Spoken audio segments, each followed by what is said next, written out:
शुभं कुरु त्वं कल्याणम् आरोग्यं धनसंपदा। नमस्कार दोस्तों, एस्ट्रोलॉजिकल मिराकल के इस वीडियो में आप सभी का हार्दिक अभिनंदन।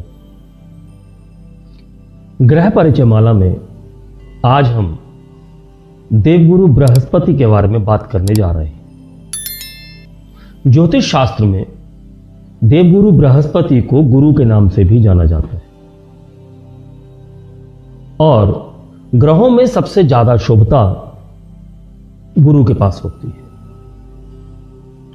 यानी अगर किसी कुंडली में गुरु अशुभ भी हो तो भी उनकी शुभता वहां भी देखी जा सकती है। अशुभ होने पर अशुभ फल तो देंगे ही देंगे, लेकिन साथ ही साथ शुभ फलों को भी देने वाले देवगुरु बृहस्पति ही होते हैं।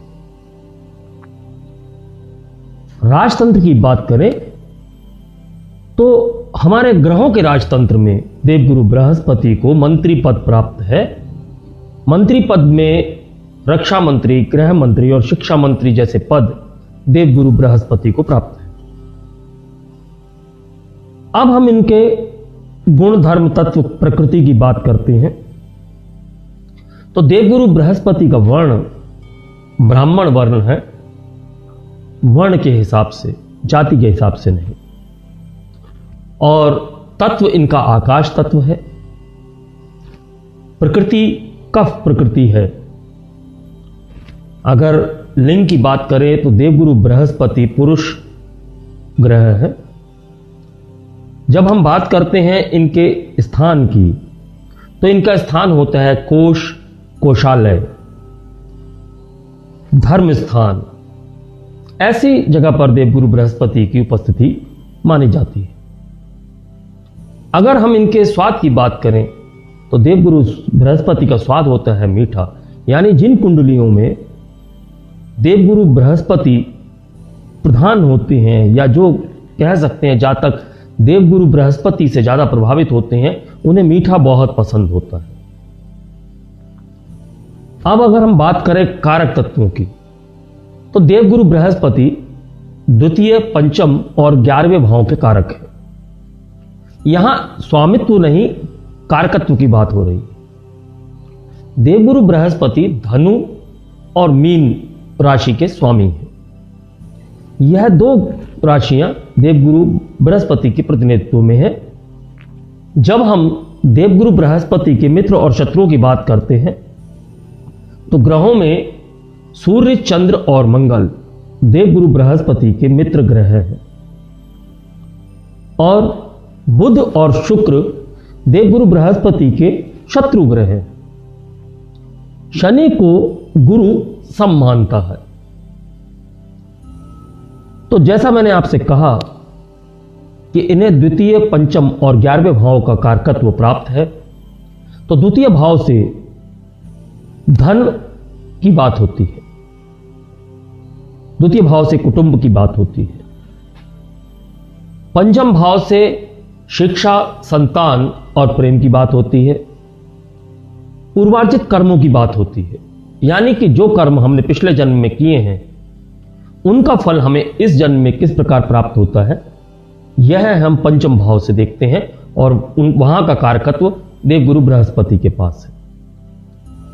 फिर हम 11वें भाव की बात करते हैं तो लाभ की बात करते हैं। 11वें भाव की बात होती है तो बड़े भाइयों की बात होती है। तो यह गुरु के वो कारकत्व हैं जो भावों से जुड़े हुए हैं और इन्हीं भावों से जुड़े हुए कारकत्वों को हम विस्तार के रूप में भी देख सकते हैं। देवगुरु बृहस्पति सुख, धन, शिक्षा, संतान, नौकरी एवं सुख शांति इन सब के कारक हैं। अगर हम देवगुरु बृहस्पति के बारे में संपूर्ण रूप से देखें तो जब धर्म की बात होती है तो देवगुरु बृहस्पति होते हैं, जब धन की बात होती है तो गुरु होते हैं, जब बड़े भाई बहनों की बात हो तो गुरु को देखा जाता है, जब कुटुंब की बात हो जब संतान की बात हो, जब शिक्षा की बात हो, जब प्रेम की बात हो, तो कुंडली में गुरु की स्थिति परिस्थिति को देखना आवश्यक है। अब हम बात करते हैं इनके कारकत्वों की। तो ज्ञान, ब्राह्मण, शिक्षक, गौ, संचित धन जो होता है वह भी गुरु से देखा जाता है।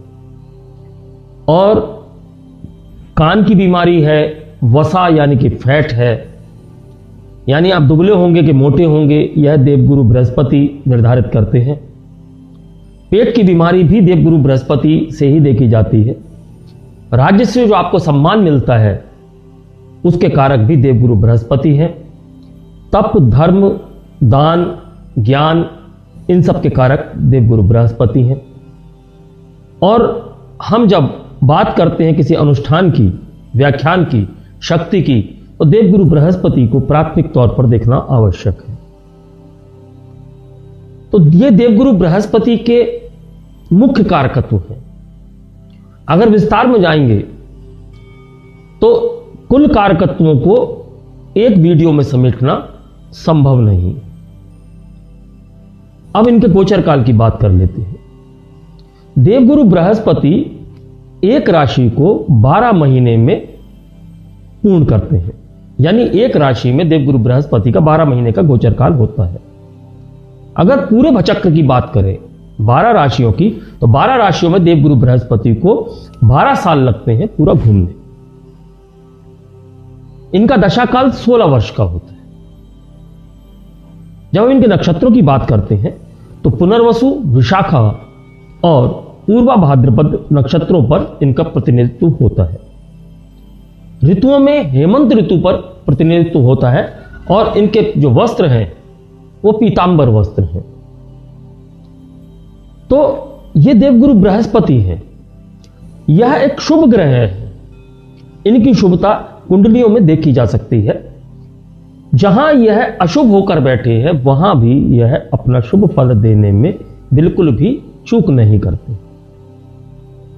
उदाहरण के तौर पर यदि किसी व्यक्ति की कुंडली में देवगुरु बृहस्पति अशुभ है, लेकिन अगर उस व्यक्ति का सप्तम भाव पीड़ित हो रहा है या सप्तमेश पीड़ित हो रहा है और कहीं से देवगुरु बृहस्पति की दृष्टि उसके सप्तम भाव पर या सप्तमेश पर पड़ जाती है, तो यदि उस व्यक्ति का घर टूटने की कगार पर है, तब भी देवगुरु बृहस्पति की दृष्टि मात्र से उसका घर टूटने से बच जाता है और जो हम कहते हैं कि वैवाहिक जीवन में जो परिस्थितियां हैं उनमें सुधार होने की बहुत अधिक गुंजाइश होती है। अगर गुरु की बात करें तो गुरु चंद्र के साथ अगर शुभ संयोग में हो तो गज केसरी योग बनता है। इसकी भी अपने में एक बहुत बड़ा महत्ता है। इससे बनने वाले योगों की बात हम जब विस्तार से पूरी चर्चाएं करेंगे तब हम इससे बनने वाले योगों की बात भी करेंगे। तो यह तो हुई हमारे देवगुरु बृहस्पति की बात। और इसके बाद अगले वीडियो में हम आपसे शुक्र की बात करेंगे और उससे अगले वीडियो में राहु एवं केतु के बारे में बात करेंगे। जब यह ग्रह परिचय माला समाप्त हो जाएगी उसके बाद हम आपको विस्तार से ज्योतिष शास्त्र का आरंभ जो नक्षत्रों से होता है उन नक्षत्रों से आपको हम बताना प्रारंभ करेंगे और हर नक्षत्र को हम विस्तार पूर्वक बताएंगे।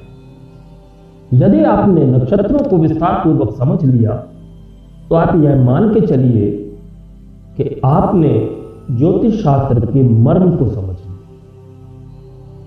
क्योंकि जितनी बारीक गणना करनी होगी उतनी बारीकी में जाना होगा। तो हम आपको नक्षत्र को विस्तार से समझाएंगे और नक्षत्रों के बाद में हम पूरे ज्योतिष शास्त्र को आपके सामने रखेंगे। तो जिन लोगों की ज्योतिष में रुचि है वो भी इसे देख सकते हैं और जिन लोगों की ज्योतिष में रुचि नहीं लेकिन वो अपने लिए देखना चाहते हैं वो भी आने वाली श्रृंखलाओं को पूरा देखें। इसी के साथ मैं आज अपनी वाणी को विराम देना चाहूंगा। अगले वीडियो में आपसे फिर मुलाकात होगी। तब तक के लिए नमस्कार, धन्यवाद। शुभं कुरु त्वं कल्याणं